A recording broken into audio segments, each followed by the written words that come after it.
if someone had an option for you and was like, you can either have this love and feel all the feelings and have these great, amazing moments, but you're going to feel this pain and heartbreak, I would choose having the love and then the heartbreak. That's so beautiful. I definitely would not. I love you. Well, Brittany Snow, welcome to One Nightstand. I'm so excited to be here. Yay, me too. Should we preface this with the fact that we do know each other already? We should. And that we're friends. We are friends. So we've also, as we were just saying, had to stop ourselves talking about these books I know. to save it. So we've tried to save it all for you guys. I'm so excited. This is such a great selection. Thank you. It's intimidating because you read a lot. It's incredible that you read everyone's books and you know so much about it. So hopefully this was not a mission. No, it was fun, and I apparently just like recreating the dynamics of an essay crisis in my life. An essay crisis? Yeah, that's what you call it at university when you're like late for an essay or something. Oh. Or as in like when you've got an essay due the next day, and so it'll be like, you're coming out tonight, but like, no, I've got an essay crisis. Got it. Is that like a nightmare that some people have later in life? I think honestly, they weren't really crises. They were just like crunch time. Right. Crunch Dramatic. time at 20 years old, and you're like, I can't go out drinking. I never went to college, so. Oh, well. I know. Yeah, I was going to say you didn't miss out. I mean, you did as well. I don't know. I mean, I recreated it in many other ways of my good for life. you. Yeah. What, just in LA? Drinking. Just drinking. Yeah, and good for you. going out and having crises. Yeah, well, we love that. Have you always been a big reader? I have been a big reader, but you know, it's funny. I deal with this in therapy, just to dive right in. That sometimes reading fiction makes me feel like I'm not learning as much as when I read nonfiction or biographies or autobiographies.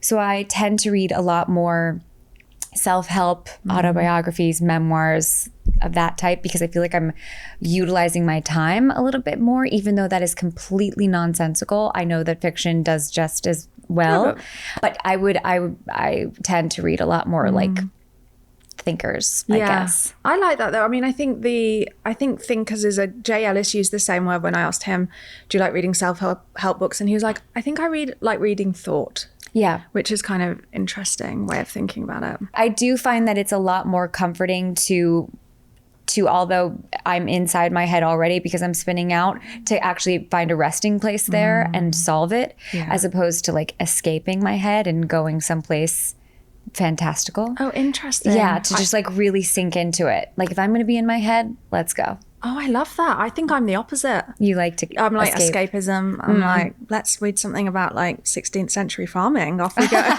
That's where you want to go. Well, I do like reading random historical things as well, but also fiction. Yeah, I don't know, but it's funny. But I think that's probably what you're doing is probably healthier.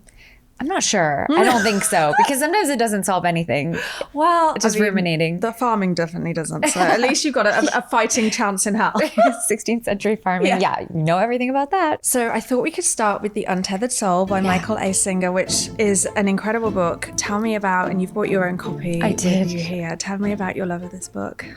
Well, as anyone can see, I brought all my own copies because I wanted people to see how completely used and loved and read over and over and over again this book is. I hope that people don't assume that I am being mean to this book by underlining it and highlighting it. This means that I love the book. Yeah. I'm not misusing it. I find that somehow the interaction of it helps me. But this was one of the first books I read in like 2015 in terms of like meditative sort of thinking where you are not your thoughts. And it was the first time it was explained to me that the ruminating and the obsessing with my own thoughts, I can actually step back from and realize that I am observing the thoughts as opposed to being around them and inside of them, and that they are me. And this does it in a really interesting, succinct way. He's sort of like lyrical, but also harsh sometimes. And I subscribe to Michael. I listen to his podcast. I do the whole thing. I'm like, I love him. I found it really interesting and kind of radically sort of like direct. Like there were a few quotes I wrote down where it was like, if you protect yourself, you'll never be free. If you slept, just get back up. And I was like, fucking all right then. Like, you know, because it's just sort of, it's so matter of fact about, because you know, you read some books where they're like, you've had a really difficult time, be kind to yourself. Yeah. And he's like, just get back up. Like, it's not that serious. There's something quite light about that, I thought. He does that a lot in the book too. I mean, one of the favorite quotes in here is like, you're only on this rock for a certain amount of time. Are you really going to spend the rest of your life on this one spinning rock, obsessing over things that are beyond your control? I'm summarizing, and this is, not exactly what he says, but basically he does put it in those sort of logical terms as opposed to it being quite like esoteric. Totally. You're like, oh, that's a fact. That's very true. How would you describe, he talks about your inner roommate. How would you describe your inner roommate that's in your brain? I really like to think of her as someone who came into my life to help me and to make me feel safe. In therapy, there's these parts of you that were formed because they were trying to help you when you were a kid. And so I try to speak to that part of myself as someone who is a roommate, but not only that a roommate, but someone that I love, and saying to them constantly, like, you don't have to overthink this. You don't have to over control this or make yourself feel safer by trying to figure this out, because sometimes you're just doing that for a false sense of control. Yes, totally. And for a sense of like being able to do something, and it makes the sort of like problems worse in the end. Right. And he is very direct in the summary of you're just doing this to yourself, and you do have the choice to stop it. Exactly. The only person that's going to stop this is you actually calling attention to the fact that you're doing it, and you don't have to. Yeah. And it's so simplistic. I know. And so sort of like, it makes it sound so much more, you're just like, oh, sure, of course. Right. And that, like what I also wrote down, remind yourself that you're not going to get involved in your own melodrama. I know. I love my melodrama. It's a little harsh, but it's true. Sometimes you do get a little lost in the whole woe is me or sort of overcomplicating the problem, where what is really true in this moment, and going back to like, what are the facts and what is the story, and differentiating that is sometimes really helpful. I know, it is really interesting. I also think it has some sort of interesting things to say about God and faith. Were you raised particularly religious or not? I was raised really interestingly because my dad was atheist and my mom was Catholic. Oh, interesting. And so I went to Catholic Sunday school, and yet went home, and my dad undid everything that was just told he was to me. Like, bullshit. I was like, that's bullshit. Yeah. So I was a very confused child, which actually helped me a lot because I had to form my own opinions because I had absolutely no basis in what was real. And that did help a little bit because I felt like I was pulled towards being a very spiritual person and not necessarily someone that was innately religious. Yeah, I found that interesting because my parents met at church, and I know, which is a weird, because neither of them are particularly religious. But I think it was just like a cultural thing, and like, I guess when they met at the end of the 70s, early 80s, and so I guess maybe I think it was more just like a social thing. And so we went a lot when I was younger, and then when we got older, we just stopped going. Sometimes when I read like stuff about God now, I'm a bit like, gosh, I don't know. I guess I just sort of like opted out of thinking about that at all. And then when you read a completely different perspective on it, like in that book, where it's not really about organized religion, it's just like, I thought it was just quite interesting. I'm going to not summarize his story very well, but he did have a very like life and death experience in which he got to this place spiritually. And so I do think he comes at it from a very, there's something greater than us understanding. But I do like that. I do like that there's something out there, and I do like the difference that we don't have to all agree on what it is. Exactly. I think that's okay. He talks a lot about, and we spoke about this a few days ago when we hung out, but the idea of like closing your heart or closing yourself off to things. And I definitely did that when I was younger. Do you ever feel like you closed yourself off in a protective way? Oh, definitely. Yeah. I mean, I think, and it's funny, it's a through line in a lot of these books, actually. Joan Didion or Glennon Doyle, a lot of the books sort of have the through line of you have this thing, whether it be a thorn or like a pain or something that you're dealing with, and yet you can have and make the decision to keep like pulling it and tugging it and loosening it and making it hurt, or just pulling it out and looking at it and throwing it aside. And that seems so basic in a way to say it, but I do feel like that's so many of our problems, is that we get very safe with the things inside of us because they make us feel like home. Yeah. Our problems are what we're used to. Exactly. And instead of taking them out and discarding them. And letting go is hard. To just be like, I am going to completely let go of that thing, even though it makes me, I don't feel resolved about it, but I'm just going to let it go and move on. I think that's really difficult. Especially when you become identified with it. Yeah. Where you're like, this is who I am. I'm the girl that has this type of thing wrong with me, or that I think about this when I walk into a room, and to still maintain who you are and yet not have to have the melodrama of that idea of yourself. Do you recommend this book to a lot of people? I do. A lot. And I don't know if it always hits with some people like it did with me, but I do think that sometimes it's sort of an opening into a different thought pattern that maybe people need to just know about. And then this can be like a gateway into like other books. You know, I'm not saying that this is the only way about doing this, and I would never prescribe any book to someone being like, you need to read this. Has anyone ever like said anything to you after, like, oh my God, this changed my life, or anything like that? Or the person who recommended this to me, my manager, she did prescribe it to me.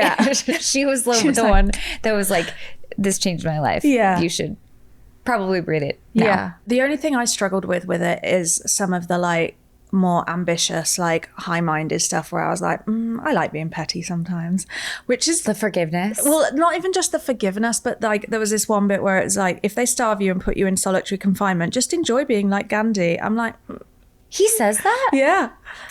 I don't know about that. I think it's kind of, it's all about just that sort of like, don't fret about the things you can't control, which I understand with a macro perspective, but I think also like if you in your life move beyond maybe where you started, like you know, my family lives in Birmingham in England, and like if I hadn't like fucking rode really strongly to get myself somewhere different, I don't think I'd be here. And there's definitely a lot in the book that feels a little bit sort of, you don't need to control everything, just kind of let things go. And so there's definitely a part of me that was like, I'm going to definitely keep paddling. But I think it's the balance, isn't it? It's the fact that you can like add this into how you move through the world. I think maybe he doesn't specify this, but I do feel like the acceptance of where you're at inspires you to make the right change and to make yourself feel like you don't have to necessarily control the scenario that you're already in, but you can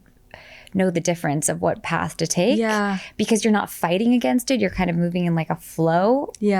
And because some things come up and they feel either good or they feel hard, and you need to follow the thing that feels, even though it might be challenging, I feel like it feels like you're in a flow when you need to do it. Yeah, I think that's right. I don't think he even says that, but I'm just thinking that maybe that's... We're riffing. This is the Brittany version. Version 2, I'm into it. One of the other themes that kind of comes up in one of your other books, Are You Mad at Me by Meg Josephson, is, you know, all this harsh inner critic as well. Tell me about your love of that book. Okay, so I'll put down, I didn't even like use my quotes. Let's go through your quotes. No. I think we hit them all. Yeah. Okay. One of my favorite quotes in that book though is, the truth is everything will be okay as soon as you are okay with everything. And that's the only time that everything will be okay. Oh, wow. Yeah. I guess the whole book sort of is that in a nutshell of like, yeah, of course you're not going to think everything is okay. But in this moment, which is all you really have, if you're okay with this, then everything is okay. Yeah. And that's really the only thing that you can control is right now you get to make the choice if everything is okay. Yeah. Wow.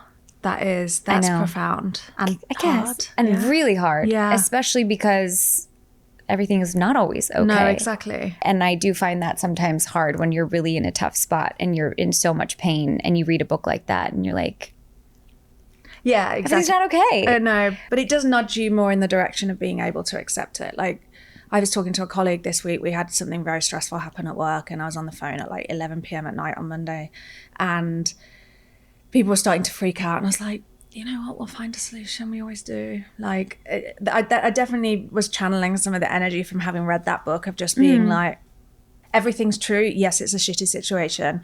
Yes, we'll find a solution. Yes, it doesn't feel good. Yes, we're all going to sleep in an hour and we're up in 6 hours. But like, I don't know. Right.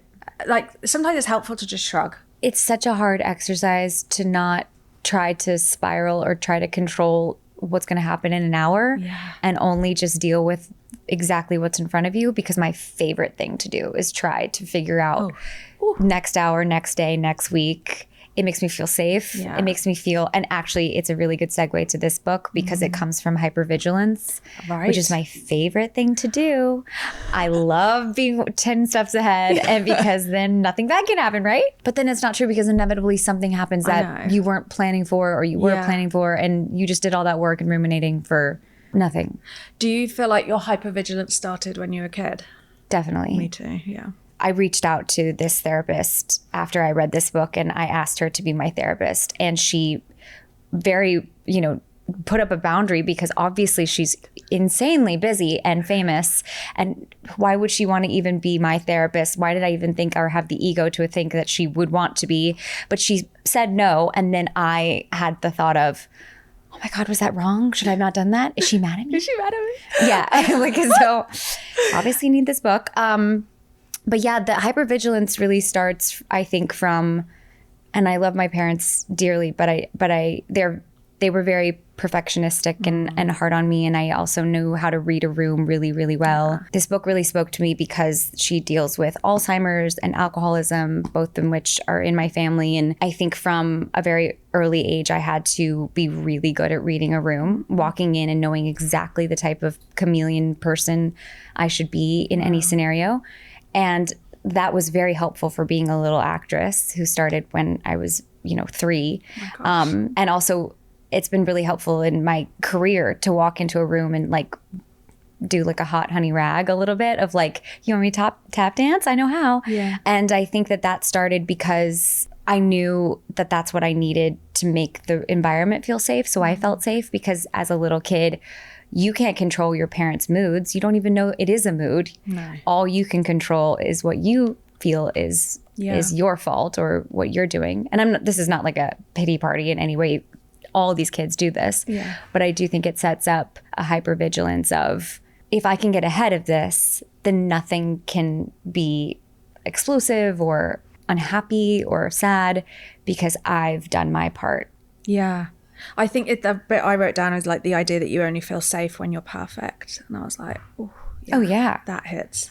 Yeah. My favorite part also of this book that I really deal with is, and I think I underlined it, but when something happens and you become successful, or a big, thing happens in your career, most perfectionists and most people who have parents like this don't feel proud of themselves. They feel relief.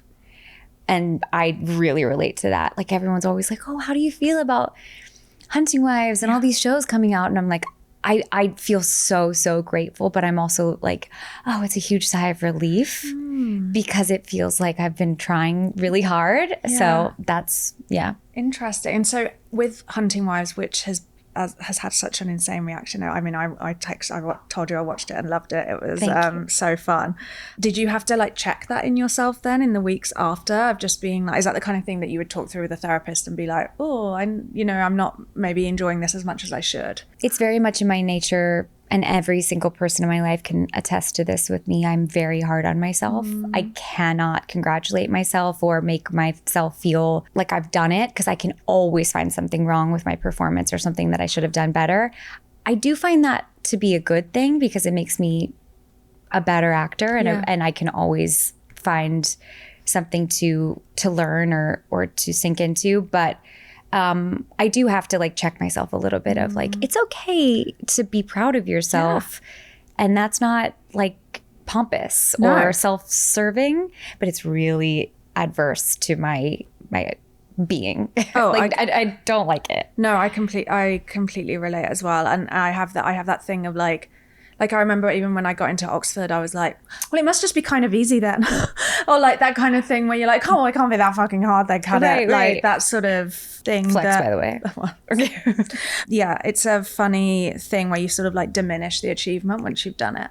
And I think that's a generational thing. I think it's a woman thing. Yeah. I think we're not supposed to take up space in that way of we don't want to seem like a bitch. That we're yeah, I know. Yeah. I did it. I know. It feels counterintuitive, but I'm not sure why. I don't know why either, but it is definitely what's sort of like pushed on us from a young age, for sure. Yeah, you got to be perfect. You have to be nice. When I was reading this, I just kept thinking, God, I struggle with being perceived as like most of us do to some degree. But I feel like when you're famous or like in the public eye or a celebrity, that must just be on a whole other level. Is that something you relate to? Or how do you think about that?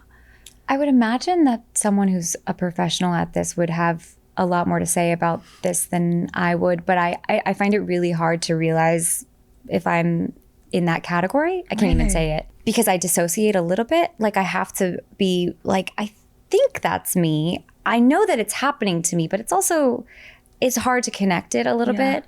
And I think that I can now understand the difference a little bit of being like a people pleaser as opposed to wanting to control people's perception of me. And another thing that I've learned to jump around a little bit is that I think in this business, I know that I can't control a lot of people's perception of me. And for a long time, I wanted to. And that really held me back in my career. Interesting. I didn't want to be perceived. And I was really shy for a really long time of my life. And I do think I kept myself smaller when I was a teenager and in my early 20s because I didn't want anybody to like look at me. And now as in my later 20s and now into my 30s, it's so freeing and so exciting to be totally able to be perceived and not care about the people pleasing as much. Yeah, which took me a long time to get to. Yeah, it's that idea that like what that person thinks doesn't have anything to do with me. Like it's completely separate, but it's kind of like hard to do really. And I can't imagine what it's like. I mean, I think you go through that when you're in your teens and 20s, when you're just like at university or on a campus. So to do it while you're making like big movies, I can't even imagine like what that must have been like. I really do look up to the women though. I mean, Malin Ackerman, who I'm on Hunting Wives with, she really is one of those, she's from Sweden. Like she really doesn't care about what anything in terms of that. I mean, to a normal degree, but I did learn a lot from her in a way of like, just the perception of what people were thinking about the show and I adopted that mentality as well, which was really nice. Yeah, well, that's brilliant. One of the lines that I wrote down from this book is that the emotions we tend to hide away from the world are what connect us the most, which I thought is actually a brilliant metaphor for September Letters and your work that you do there with Jaspre Guest. Can you tell us a little bit about that? It's been really, really amazing to work on September Letters and to create September Letters with Jaspre, who's over there. Yeah, Jaspre hiding Guest, off my camera. partner. Because it really does show all of these intricacies that we sort of hide away in terms of vulnerabilities that we feel so other with, and we feel very separate from people on. Specifically, like, it is even vulnerable now to talk about how I'm a perfectionist and people pleaser and things like that. But I realize as I say it, how many people I know have told me the same thing about themselves.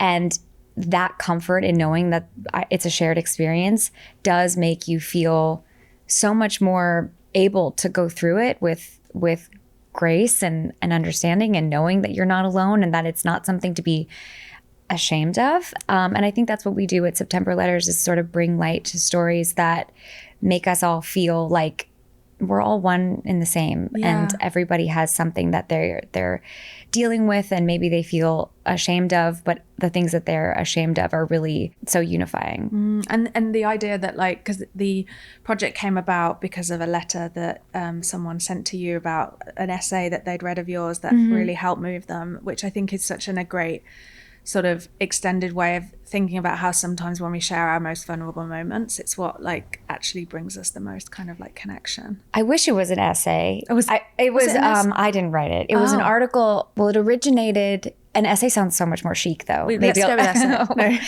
But I read an article in a fitness magazine when I was a teenager about this woman. I used to collect fitness magazines because I wanted to be those women in there, and I felt like they held the answers. And there was this article from this woman who was talking about how she had body dysmorphia and she was doing all these weird things with food. And I remember thinking, this isn't a diet. This is actually what I do almost perfectly. And it gave me such hope that I had what this woman had, and it was so oddly connected. So I carried around that article in my back pocket for months and months as a signifier that I could get better, and there was a name to what I was going through. And then many, many years later, when I did an interview for People magazine, I came out with my story, and that was so terrifying. And I talked about how this article really changed things for me.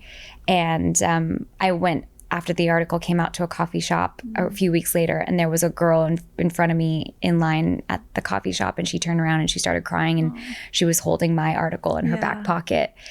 And it was sort of that full circle moment of, oh, wow, I didn't even think when I did my article that I could help someone in that way. And maybe nor did the woman who did her article as well. And I always wanted to do something with that idea that we are more connected than we even realize. And so the September Letters book is really a culmination of letters and ideas and notes and Post-it notes and thoughts from people sharing their stories and hopefully resonating. It's so radical and amazing to just be like, the idea that by sharing stuff you can find more support. Well, it's also, I mean, even when I came out originally with my, I don't even know if it was my story. I mean, I was like 21 at the time, so I only knew what I knew at that point. But I was met with a lot of, some backlash in terms of she's attention seeking, she's doing this to gain sympathy. Oh, woe was me. And I do find that that's still a part of our culture, a little bit of, if you're talking about something that's hard to you, you must be not grateful, or you shouldn't be talking about those things. And so I feel like it is radical in a way of like, everyone has a story of something they've been through. It doesn't mean that it's worse or better than anyone else. If anything, I think people can relate to people they wouldn't have even noticed had the same exact problem. I mean, I think that's what's great about our website too, is that there's so many different people from different backgrounds sharing the same exact story from all over the world. And it makes you feel like, oh, we are so much more alike. All the same, yeah, exactly. And I think that's what I feel whenever I read these books, that just that sort of thing of like, oh God, I'm not the only one who does that, like deeply embarrassing thing. Totally. I mean, I think it was in Are You Mad at Me, where Meg sort of writes about the idea that she wanted to return more to her childhood self. And I thought about that a lot, because I was thinking, but I felt like a lot of these bad behaviors I developed during childhood. So I was like, God, what even was my like pre-people pleasing childhood self? I don't know. You don't remember? No. Or maybe it's always been that way. Yeah. I innately feel like I'm a very sensitive. Yeah. I think it's both. I think it's two, where I was innately sensitive from birth. I'm an empath.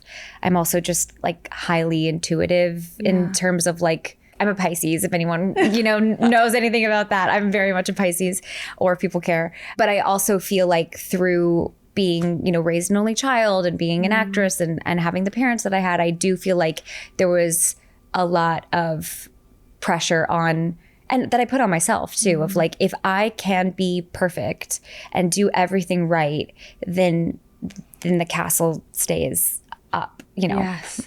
You should see our house. It wasn't a castle, but you know what I mean? Like the homestead in a way. That's a lot of pressure for a kid to feel that way. But so many kids feel like that. Yeah, and totally. In so many different activities too. It doesn't even have to be acting or performing. It's soccer or like academics or anything like that. I think that this book is so great because I think it's a generational thing as well. I completely agree. What are some of the sections that you like noted down?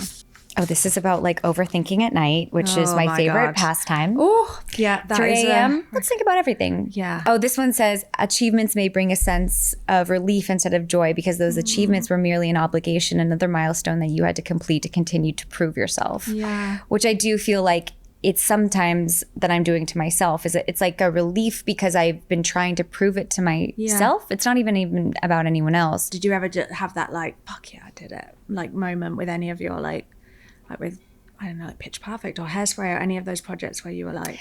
I finally am stepping into that now. Good. Where I am very proud of myself, not because of the projects individually, but more that I took some time off I went through a couple years where I didn't think I would ever work again. And the fact that I always knew that I was good enough to do this forever. The fact that I am back in a way, and that I've done things that I'm proud. I mean, I would always change things about my performances, but I am proud that I did the thing in my mind that I knew would be hard to do. Yeah. I rewatched Hairspray recently and you're so good. Thank you. I was a baby. I was like 21. Were you 21? Oh my Yeah. gosh. But I love that movie so much. I remember watching it with my sister when I was like a teenager or early 20s. I can't remember how old. But your comic chops and timing are so good as well. Thanks. Yeah. When you're that young, I think also some of the best acting for so many actors that I admire and love is when they're younger too, because they're just acting on instinct. Totally. I feel like I was a little bit like that too. I didn't have as many tons of negative voices in my own head, but not necessarily having to do with acting. Yeah. It was more of like self-doubt about my body or myself, but I thought I was great. Yeah. You know, like the self-doubt of acting didn't come in until I had to strip all the other stuff away. Oh gosh, interesting. Well, I hope you feel proud of yourself after these last few months, because we spoke about The Hunting Wives, and then you've got 2 incredible other projects coming up. Do you want to tell us a little bit about them? Yeah, so Actually, we didn't go through all. Are there any others that you want to this is interesting. go on? Physiologically, emotions have a lifespan of only 90 seconds. Jill Bolt-Taylor, a brain scientist from Harvard University, explains that when a person has a reaction to something in their environment, there's a 90-second chemical process that happens in the body. But then, only after that, any remaining emotional response is just the person choosing to stay in the emotional loop. Oh my gosh. Doesn't that, make you feel strange? 90 seconds? So, the immediate response of grief or sadness or all those things, it really chemically is only 90 seconds, but then we stay in it because it either feels safe or it feels like, something we relate to when we were a child, or it's just kind of fun to just cry for a while. But I do think that's interesting to remember when you're in a spiral. Seconds, more like 90 days for me. But Totally. She also talks about this very cool thing called Nicer. Yes. I have been doing it a lot. Have you? Yeah, it does really help. It's like the noticing, it's inviting, being curious, exploring, and then returning. So I wonder why I'm suddenly worried that they're mad at me about this thing. Is the story that I'm telling true? Interesting. Let's be curious about that. I don't think that is true. Okay, let's just give it back. Yeah. Oh, interesting. I mean, you don't have to do it exactly like I did it. I mean, my therapist always says not all thoughts need to be thought about. Sometimes you can just analyzed or processed. Sometimes you're just that's an interesting one over there. That's the first step in when I was in my really early 20s of getting better. Yeah. Is I had a therapist tell me that you should talk to your thoughts after you have a negative thought, just following it up with, maybe that's not true. Yeah. So when I'd be like, oh, you're so bad, maybe that's not true. Oh, you were so bad in that movie, maybe that's not true. And becoming so automatic with the response actually did reprogram my brain a little bit of, okay, I can't believe everything I think. Yeah, that is a good, maybe that's not true. I love that. I mean, it's really simple. It's not revolutionary, but the simplest stuff is the stuff that sticks though. Because all the some of the times when it's too scientific or whatever, I'm I'm not doing all that. Yeah, and I'm not going to remember it. No, I'll vibe out for my 90 days.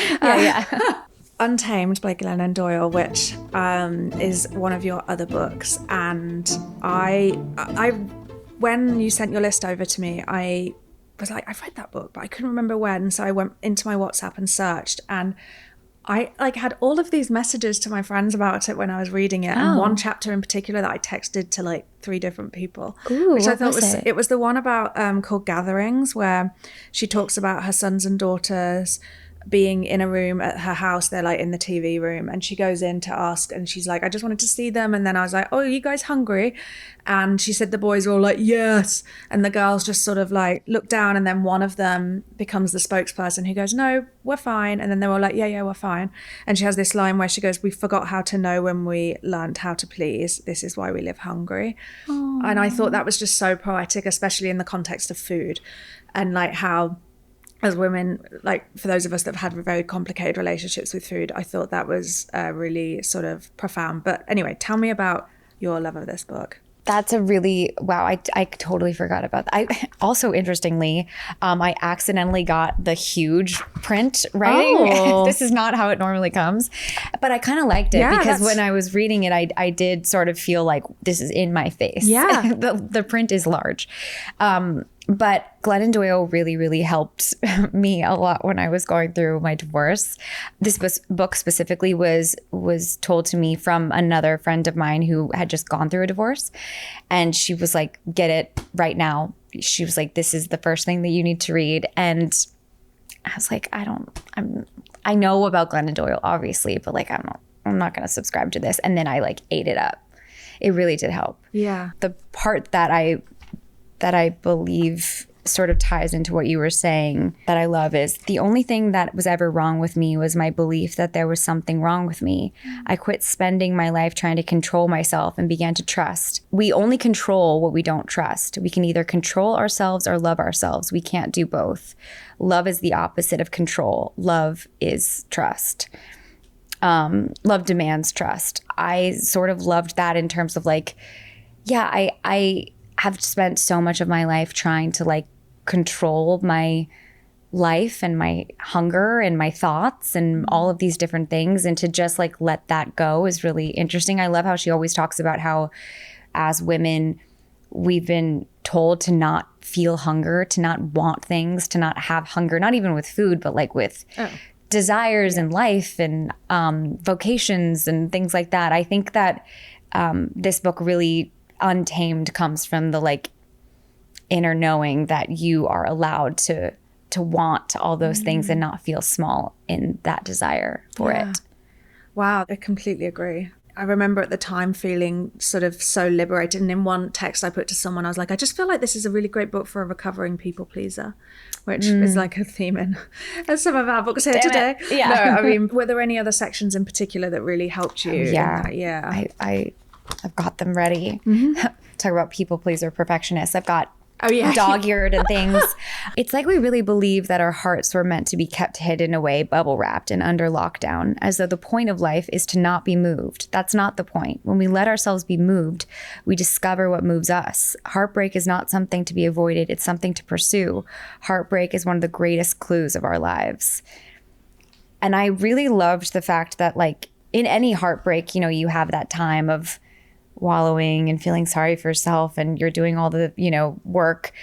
But if someone had an option for you and was like, you can either have this love and feel all the feelings and have these great, amazing moments, but you're going to feel this pain and heartbreak. Me personally, this isn't for everyone. I would choose having the love and then the heartbreak, because I love feeling everything. I just love being in love. I love being moved to things and hearing music, you know, in a certain way and all the things. And so I would do it again. I would choose it. And I think that reminded me of that, of like, that's the point of life, is to feel all these things. That's so beautiful. I definitely would not. I love you. I'm like, no, like numb me up. Get me on the meds. You wouldn't want to fall in love and have heartbreak? You'd rather just not do it? I think I'd rather not do it. Yeah, that's terrible. I know. No, it's not terrible. Well, it's not great. Honestly, a lot of people would agree with you, I think. Yeah. Maybe more often than not. I'm making it sound so extreme, but I don't think it's like a black and white of I would rather not, but I am definitely extremely risk averse in that department, which I think is not great for me and doesn't, you know, I think it sort of means that you lose out on some things that could have been great, like you say, could have been amazing experiences. But I think that's part of my like black and white thinking, where I'm like, success, failure, do I want another failure? No, even if it was like a wonderful experience for like 3 years, whatever it is, like, right. Yeah.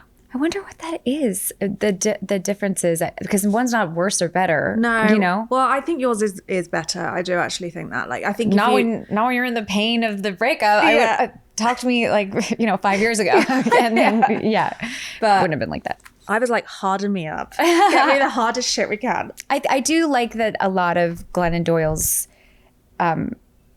stuff is about that very notion that in order to have, you know, even with your kids, I don't have kids one day maybe I do, but you know, she has this saying in her TED talk about, why do you want to keep your kids from pain? Why do you want to make sure that they're comfortable and cushiony and they don't feel any pain? And she was saying, you know, the point of life is to have them feel pain and move through it, and to have the resilience to understand it, and to know that there will always be pain, but you can rise above it and against it. It creates who you are. Because if you're trying to keep your kids from pain, then you're not keeping them from a full life. No, and it's totally true. I think that's right. Trying to get me some pain by the sounds of it. I think it's brilliant though, and I really enjoyed listening to the book as well. I found with Untamed, I think I found it to be sort of, because the chapters are so short and snackable as well. You can sort of like, I would find myself just reading or listening to when I was like doing an errand, and it felt very like uplifting in that way. I do love her little anecdotes and about life that sort of come together with some sort of a lesson, but it's sort of snackable in that way where you're not totally digesting the lesson. It's within her own family system, and I do like that. I don't like to be spoon-fed lessons. No. Sort of like Untethered Soul a little bit. Yeah. That's why it's like a variety. You've got a smorgasbord of That's things. The thing. It's different horses for different courses. Would you ever, I mean, obviously Glennon writes a lot about her own life. Would you ever want to write a memoir or anything like that? This is probably part of my people-pleasing, like, are you mad at me stuff, but I always felt like a memoir would be so self-serving at this point. I just would feel like, what do I have to say about anything, you know? And I also feel like maybe later in my life, I'd have more perspective on, I mean, I'm not done yet, you know? Like I got shit to do. So maybe when I'm like in my 50s or 60s or something. I always think with memoirs, I'd be like worried about offending everyone. Yeah, and they're still very much like alive. Yeah, literally like, alive and kicking. I know. It's that thing of like, even doing this like podcast and video series, I like feel like I overshare more than I would ever have thought I would want to. And that's what makes you great. Well, as I don't know. I mean, I literally, with the episode we had with Issa Rae, I had to send a clip of it to my sister. I was like, I talked about your IVF and you getting like pregnant naturally after. I was like, are we okay with that? She was like, yeah, it's fine. But I think write, and I love when people write memoirs at different points in their life. Like, you know, our last book, the Joan Didion book, is sort of, she wrote often about different periods. And I do love that kind of writing, but I think it takes real like mental and emotional balls to just be like, I'm going to say what the truth is, and I'm not going to, because I would find that very difficult. It's the antithesis to Are You Mad at Me? To be honest, literally. It's the like putting it out. You will be mad at me. Yeah, exactly. And I'm going to have to deal with that. There is something very freeing about people who write memoirs and just say the truth and know that people will perceive it in so many different ways and think so many maybe negative things about their choices that you truly can't control anymore because you already made them. Yeah. So maybe that's a therapy lesson for me one day of like writing a memoir and seeing what happens to my inner workings of like, are people gonna hate me? Well, it is. I think it's especially, I mean, it's different for someone like me writing if I like wrote a memoir about like living in America or something, like people would just take it as a book. But I feel like when you are like a celebrity or famous, you know that it's gonna like these elements are gonna be dissected and like covered and like, and I think that's nobody's really going to dissect too much. I think I'd be okay. Yeah. Well, the fourth book in your collection that you brought with us, The Year of Magical Thinking by Joan Didion, is an incredible book. I mean, tell me what you love about this one. I read this book at first a couple years ago, I think it was 5 years ago, because a friend of mine who is a writer and a Joan Didion, you know, enthusiast, told me after my dog died that I needed to run to read this. And then I read it again about a year ago when my dad got pretty far with his Alzheimer's. And I think I've been searching, as it's, you know, Alzheimer's is pretty much like a very slow grieving process, as like a lot of people know. And I've been searching for so many different types of books about the end of life. And I feel like this one really spoke to me because it's not prescriptive. It's not these beautiful lessons of what to do or how to feel. It's really just her bearing her soul in these beautiful anecdotal stories that are sort of juxtaposed to her emotions. Like she's very factual about her day to day and these memories, and then yet you kind of hear the seeping in of emotion that she's trying so desperately to hide, and yet you feel it. And I love that about her writing, that you can actually like feel the emotion without her talking about her emotions. She's not sitting there in the entire book being like, I'm so sad. I can't believe I can't eat. What am I going to do? She's like, did I eat? What am I feeling? Yeah. This bowl of fruit reminds me of this story. I mean, I love how she's always like in Paris or Hawaii or something like that, and it's so chic. And I'm like, yeah, I wish everything reminded me of going to Honolulu. But, but I do. It makes me a lot more present with my dad in this when I read this book, because her memories are so specific and they're so eloquent with what she remembers. It makes me more present to remember those things when I'm actually with him. Yeah, that's really special. I thought the chapter about grief in Untethered was also really special in the sense that, like, as someone who like worries about people dying all the time, and that sense of just being, and you kind of get that from the Didion book as well, this sense of like worrying about it doesn't help you. When you get there, it's just going to be a shit show and it's difficult. Yeah, and I love the shit show that she sort of plays out, because it's so, it's actually tied to September Letters too. You're thinking at this point in her life, she's Joan Didion. I mean, she is like it. Yeah. And she's still a total shit show in this, Totally.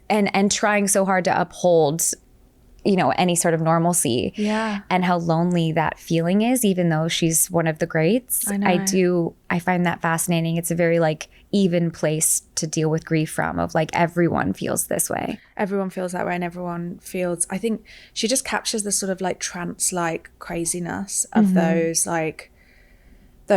days. And I think the way she talks about language is so interesting. She talks a lot about all these euphemisms that people use in medical care, the idea that her daughter wouldn't make it off the table, and she was like, what, make it off the table? But then she also, you know, uses them herself later when she's talking about finding a note behind a frame from someone who she was close to before she married John, and so that we all know what that implies. And it was just, I thought it was so interesting the way that we all use these words to sort of conceal and reveal at the same time. And yet she's doing that exact same thing in her book too. Exactly. And it's really interesting, because I'm sure she did that on purpose. Yeah.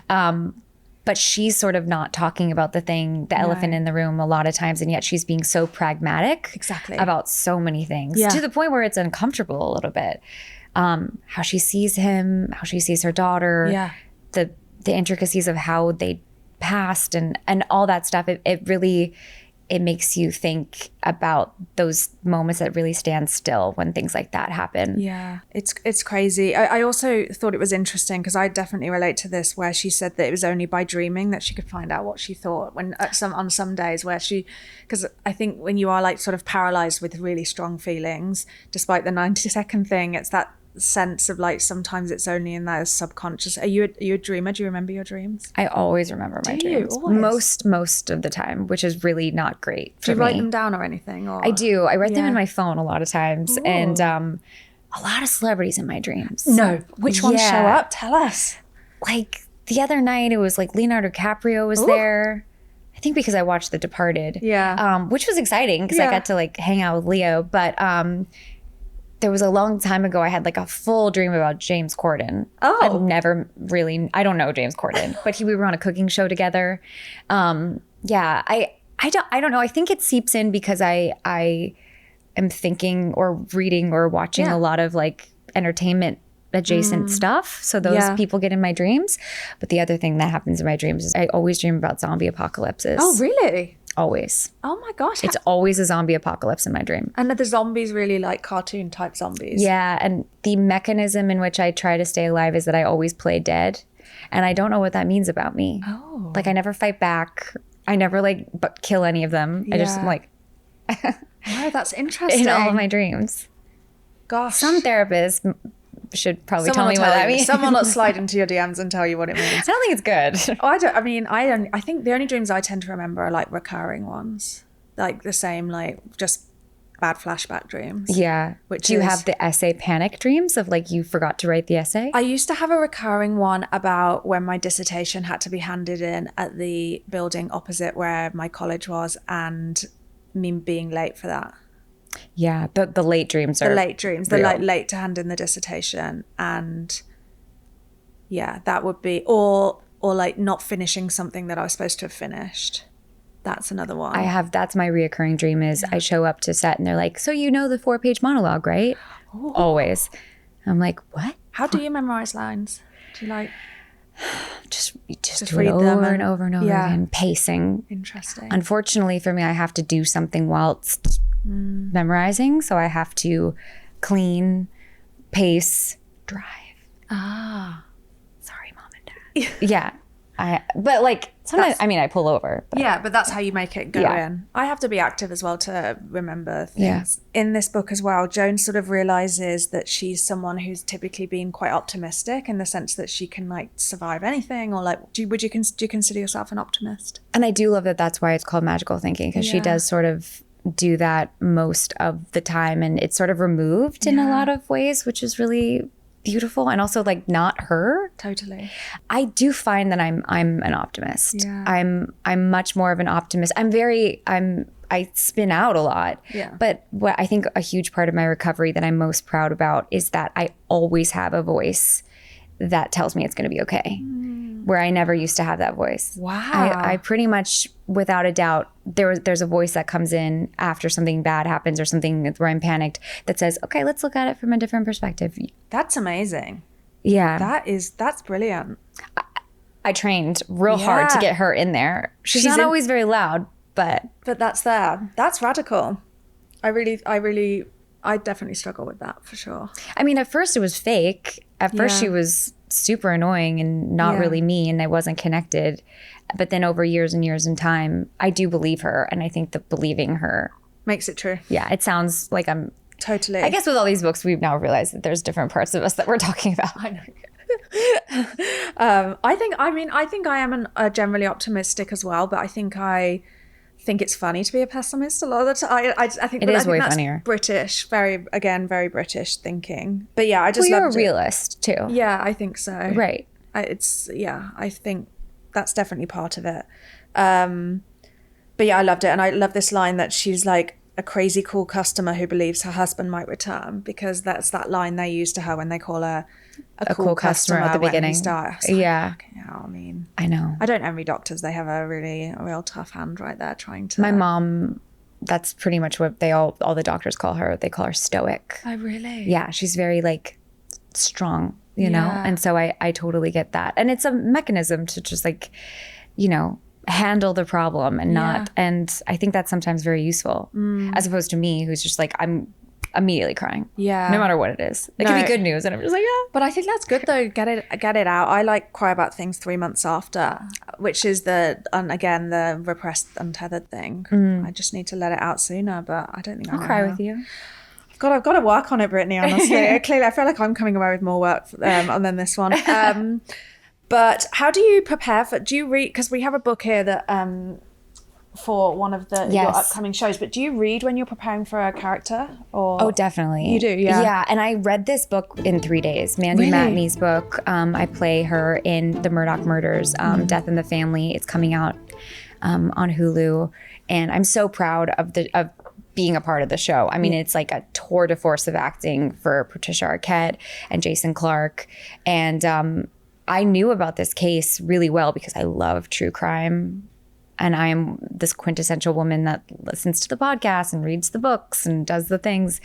And it's very tied to self-help too, because I sort of feel like it's another psychological exercise in a way. So I knew about this case, and I was very honored when they wanted me to play her because I had already done a lot of research, and now it wasn't for nothing. Oh, I love that. And then so that's out on October 15th, and then you also have The Beast in Me out on Netflix in November. Tell me about that one.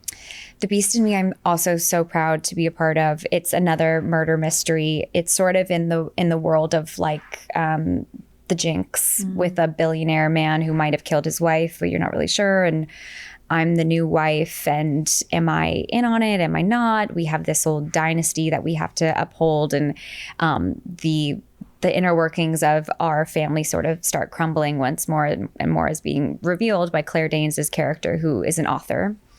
And I mean, I just loved working on that show. Claire Danes is a legend, and a legend as a human as well. I'm obsessed with her.